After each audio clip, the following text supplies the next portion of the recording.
Hi, I'm Ramzan from Chemistry Unseen YouTube channel. Please watch this video till the end, and if you like my video, please subscribe to my channel. So here I'm going to discuss the topic coordination chemistry. So here Alfred Werner was the father of coordination chemistry as he developed the coordination theory, and he was also awarded a Nobel Prize in the year of 1913 for the development of his coordination theory.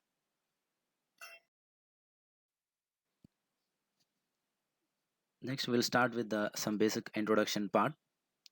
So, coordination compounds are a special class of compounds in which central metal atom or ion is surrounded by a array of anions or molecules which are called ligands. These compounds are called as complex compounds or simply complexes.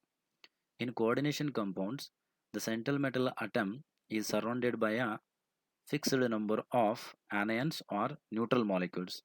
Those anions or neutral molecules are called as ligands. These coordination compounds are present in minerals, plants, animals, and also they play many important functions.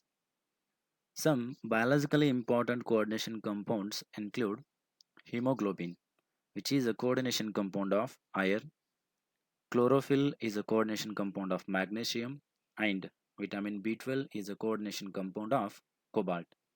So these compounds also find wide applications in metallurgical processes, analytical and industrial processes, etc. So next one is molecular or addition compounds. Now the question is, what are these molecular or addition compounds? Let's see. When a solution containing two or more simple stable compounds are mixed in a stoichiometric proportions and allowed to evaporate, they are going to form a crystals of new substances, so which are called as molecular or addition compounds. Let's see. In beaker, first beaker, I have taken the stable compound A, and in the second beaker, I have taken the stable compound B. When these two are mixed in a stoichiometric proportion, they are going to generate crystals of new substances, that is AB, which is called as a molecular or addition compound. Let's see some examples for addition compounds. So here, when potassium chloride and magnesium chloride are mixed in a stoichiometric proportion, they are going to form a new compound that is called as carnallite. So here, carnallite is a molecular or addition compound. One more example is when ferrous sulfate and ammonium sulfate are mixed, they are going to form a molecular or addition compound that is Morse salt. Similarly, one more example where FeCN6 and KCN are mixed and they are going to form potassium ferrocyanide. These molecular or these addition compounds are again classified into two types. One is double salts and one more is coordination compounds, or simply they are called as complex compounds. Now let's see what are these double salts and how these double salts are differ from the coordination compounds. So these double salts are nothing but what? These are the molecular or addition compounds, and these are formed when two or more stable compounds are mixed in a stoichiometric proportion. So here two or more substance, we have to mix them in a stoichiometric proportion. Next, second point is these double salts exist only in crystalline state, means they can exist only in solid state, and they lose their identity when dissolved in water. And when these double, we have here a coordination compound, that is potassium hexacyanoferrate. There are terms which are oftenly used in coordination chemistry. Now, here inside the square bracket, I included iron and cyanide. So, means that is metal and ligands. So, the metal and ligands which are enclosed in a square bracket, that is what we call it as coordination sphere. And the potassium atom which is present outside the square bracket, that is called as counter ion, and the 6 Cn molecules which are there inside the square bracket are called ligands, and Fe is the central metal ion. Now let's see one more example. Here I have taken hexamine cobalt chloride. So in this example, chloride is present outside the square bracket, hence chloride is the counter ion in this example. Now the second term is central metal atom or ion. So here in a coordination entity, the central metal atom is surrounded by a fixed number of ions or molecules in a definite geometrical arrangement. That is what we call it as central metal atom. For example, here cobalt is surrounded by 3 chloride and 3 ammonia molecules. Hence, cobalt is the central metal ion. In this example, iron is the central metal ion. And in the next example, that is nickel tetracarbonyl, nickel is the central metal ion. One important note is that central metal atoms or ions are called as Lewis acids.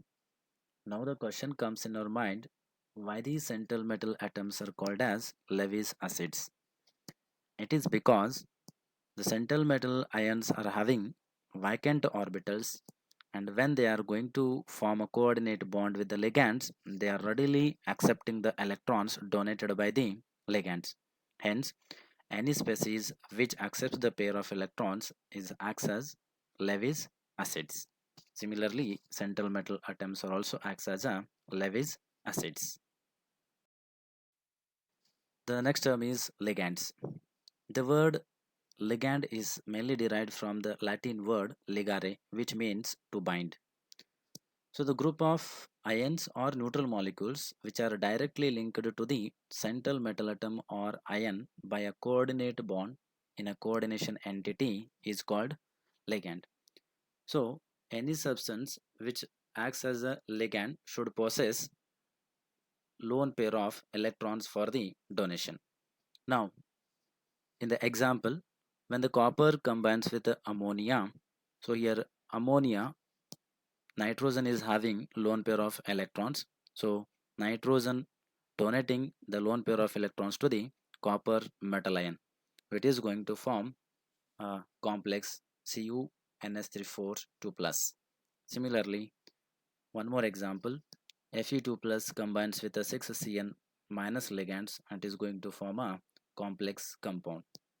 And one more thing is, ligand donates pair of electrons to the central metal atom. Hence, ligands are also called as Lewis bases. As you already know that any species which donates electrons is acting as a Lewis basis. Now we'll see the types of ligands. So ligands are classified according to the number or type of donor atoms, or the classification based on the denticity. Here denticity is nothing but the number of coordinating or ligating atoms which are present in the ligand. So based on that, we have monodentate which is having only one donor atom, bidentate which has two donor atoms, tridentate which has three donor atoms, tetradentate which has four donor atoms, and hexadentate which has six donor atoms. Lastly, polydentate ligands. Polydentate ligands are having two or more than two donor atoms. And one more important thing is that ligands which are having two or more than two donor atoms are also called as chelating ligands. Now, the question is, what are these chelating ligands? So, chelating ligands are those which are going to make two or more than two coordinate bond with the central metal atom, and they are going to form a ring-like structure. Here I have an example.